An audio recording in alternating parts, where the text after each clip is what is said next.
Kasama ko po siya ngayon. Andito po kami sa venue. Nandiyan kayo? O sige, pupunta ako dyan ngayon. Ang susunod na programa ay rated PG. Ito ay nangangailangan ng patnubay at gabay ng magulang para sa mga batang manunood.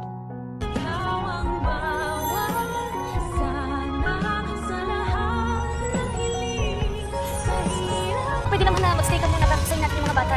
Sige na, para kay Lolo.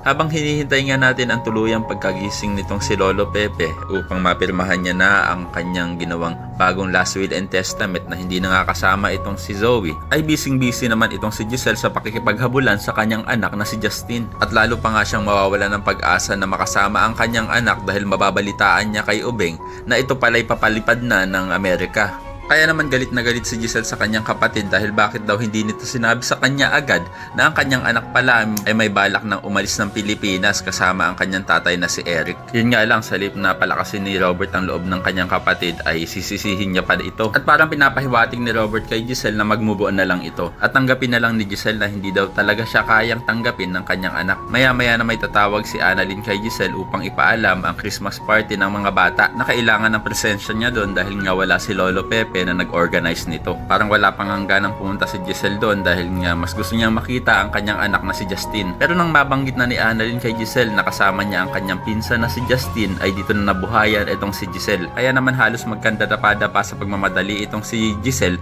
upang maabutan niya ang kanyang anak doon kasi baka magbago ang isip nito at umalis bigla. Sana nga ay tuluyan ng lumambot ang puso ni Justin para sa kanyang ina na nananabik na sa kanya. Pero gagawa pa rin talaga ng paraan si Annalyn upang pigilan ang pag-alis ng kanyang pinsan. Nang ginagawa naman daw nilang pagdalo sa children's party ay para sa kanilang lolo. Kaya naman ko isa ka rin sa mga umaasang sana tuluyan ng magkasundo ang mag-inang Giselle at Justin ay pakilike ang video na ito and don't forget to subscribe. Thanks for watching and see you next time. Bye-bye!